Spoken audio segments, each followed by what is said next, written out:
Oke, grafik yang selanjutnya itu kita punya yang namanya grafik atau diagram lingkaran.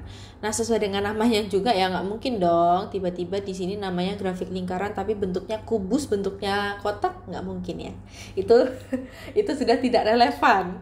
Oke, grafik lingkaran atau diagram lingkaran itu penyajian data dalam bentuk lingkaran yang dibagi menjadi beberapa bagian.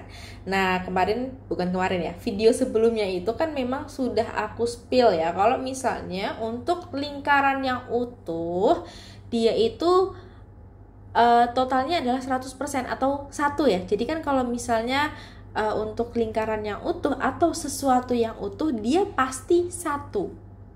Satu itu bisa kita ubah menjadi 100%, atau karena dia bentuknya lingkaran, kita bisa ubah ke 360 derajat. Karena ketika kita bagi, gini ya, misalnya kita bagi, dia itu akan membentuk sudut-sudut di sini.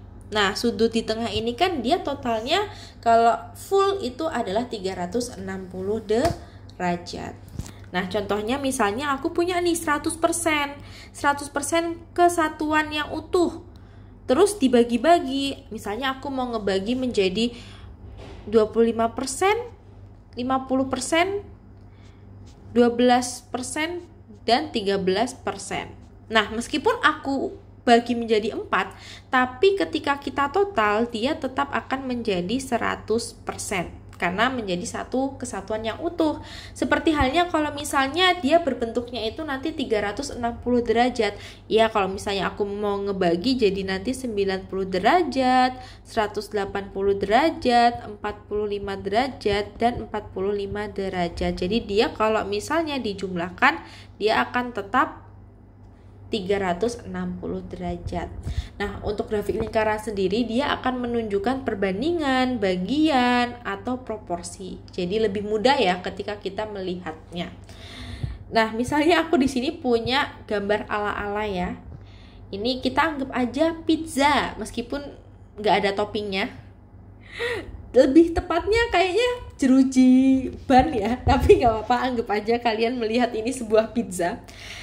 Dan ini aku bagi menjadi 8 bagian sama besar. Anggap aja sama besar, oke? Karena di sini sebenarnya nggak sama-sama besar banget. Terus misalnya aku mau mengambil satu potong. Nah, kira-kira satu potong ini itu berapa bagian sih? Bukan berapa bagian ya. Dia satu potong pizza ini kira-kira berapa bagian? Otomatis yang diambil itu kan satu ya. Di sini kan aku bagi menjadi 8 bagian. Jadi nantinya ini akan menjadi satu karena sama besar. Nah, berarti kalau satu potong pizza itu 1 per total dari pizzanya itu adalah 8. Atau satu potong pizza itu ternyata 1 per 8 bagian dari pizza utuh. Oke, misalnya aku juga punya contoh di sini. Contohnya mudah-mudah aja ya, karena aku memang nggak suka gitu loh mempersulit orang. Jadi di sini contohnya yang gampang-gampang aja. Betul, bercanda ya tadi ya. Oke, di sini aku punya mata pelajaran favorit dan di sini ada jumlah siswanya. Untuk matematika ternyata ada 10 siswa yang suka. Terus 12 orang yang suka biologi dan seterusnya.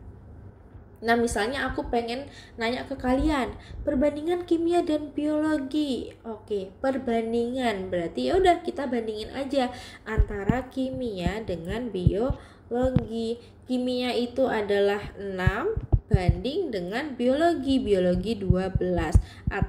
atau bisa kita ubah bentuk menjadi 6 per 12 dan kita sederhanakan menjadi 1 per 2 atau setengah. Ini perbandingan kimia dan biologi.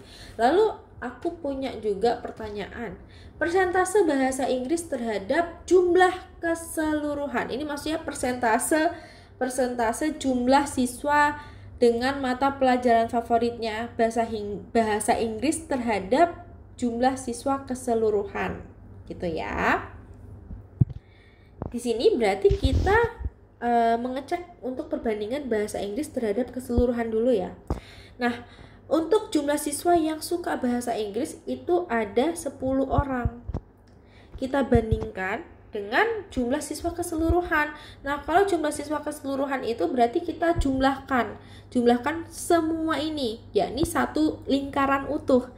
Ada 6 ditambah 12 ditambah 8 tambah 10 tambah 4 sama dengan 40. Berarti dibanding 40, atau bisa kita ubah bentuknya menjadi 10/40 kali 100 karena persentase ya. Jadi nanti jawabannya adalah 100/4 sama dengan 25%.